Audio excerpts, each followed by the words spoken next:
साथियों नमस्कार।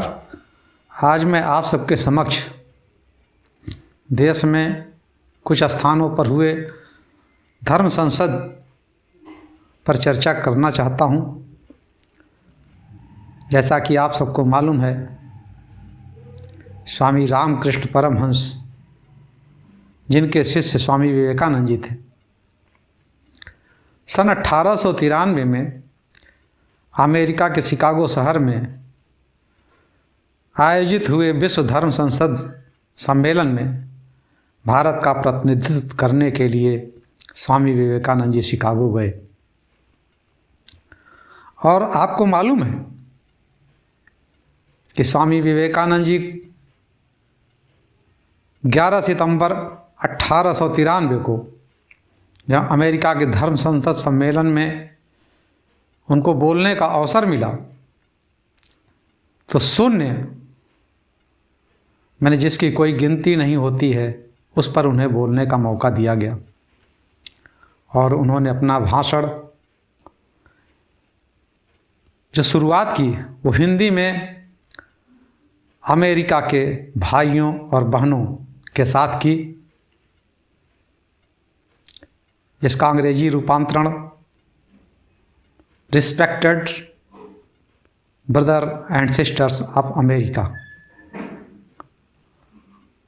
और जब स्वामी विवेकानंद जी ने अमेरिका के भाइयों और बहनों के साथ अपने भाषण की शुरुआत की तो उनके इस भाषण पर art of institute of Chicago में पूरे 2 मिनट तक तालियों से गूंजता रहा।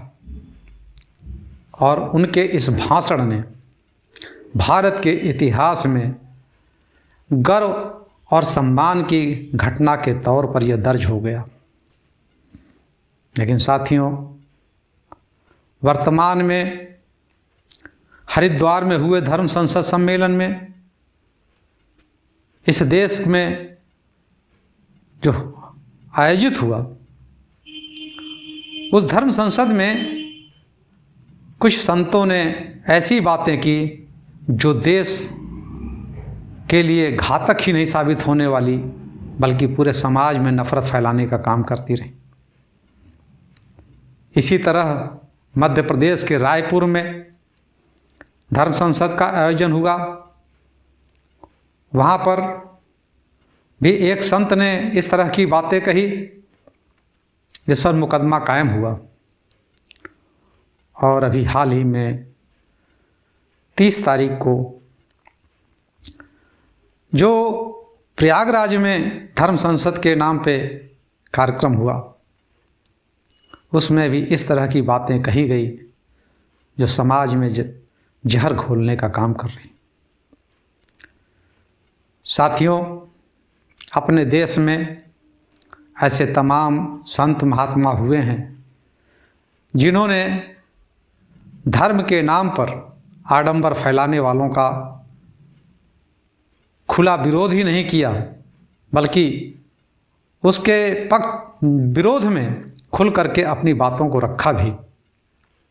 कबीरदास जी ने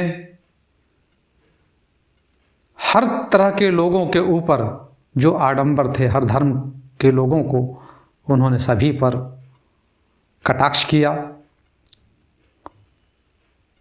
तमाम अपने संत महात्माओं ने हमेशा इस तरह की बातें कहीं, अपने विचार इस तरह के रखे जो देश और समाज को जोड़ने का काम किए। लेकिन जिस तरह से धर्म संसद के नाम पर ये जहर घोलने का काम किया जा रहा है, समाज को बांटने का काम किया जा रहा है, धर्म के नाम पर आडंबर फैलाने का काम किया जा रहा है, ऐसे लोगों के विरुद्ध जो मेरी इच्छा है, जो मेरी विचार हैं, कठोरतम कार्रवाई होनी चाहिए। क्योंकि हमेशा जब कोई इस तरह की बातें करता है तो कभी रिएक्शन देखने को मिलता है, और वह अत्यंत ही घातक है देश और समाज के लिए। हम क्यों स्वामी विवेकानंद जी को भूल जाते हैं, जिन्होंने पूरी दुनिया में भारत का नाम ऊंचा किया, भारत का सिर गर्व से ऊंचा हो गया और भारत देश को एक महान देश के रूप में जाना जाने लगा। बिना किसी स्वार्थ के, बिना किसी लाग लपेट के जो उन्होंने बातें कही वह निश्चय ही सबको प्रभावित करने वाली थी। अभी आप देख रहे होंगे समाचार पत्रों में ये संत सम्मेलन, और इस तरह के संत सम्मेलन होने चाहिए, इसमें मैं विरोध नहीं करता या मैं इसका विरोधी नहीं हूँ, लेकिन जो संत की परिभाषा है, जो संत का गुण स्वभाव है, संत न छोड़े संतई चाहे कोटिक मिले असंत, किस तरह से चंदन विष व्यापत नहीं लपटे रहत भुजंग। लेकिन इन सब चीज़ों से दूर हट करके जो इस तरह की बातें करने वाले हैं, जो समाज में विद्वेष फैलाने का काम कर रहे हैं, उन पर रोक लगना बहुत ही ज़रूरी है। साधु कैसा होना चाहिए? साधु ऐसा चाहिए जैसा सूप सुभाए, सार सार को गह रहे थोथा दे उड़ाए। लेकिन इसके विपरीत सारी चीज़ें देखने में आ रही हैं। मेरा मानना है कि ऐसे चीज़ों पर, इस तरह की प्रवृत्ति वालों पर, इस तरह के विचार देने वालों पर रोक लगनी चाहिए, जिससे समाज में शांति बनी रह सके। बस इस वीडियो में इतना ही। मैं अपनी वाणी को विराम देता हूँ। नमस्कार।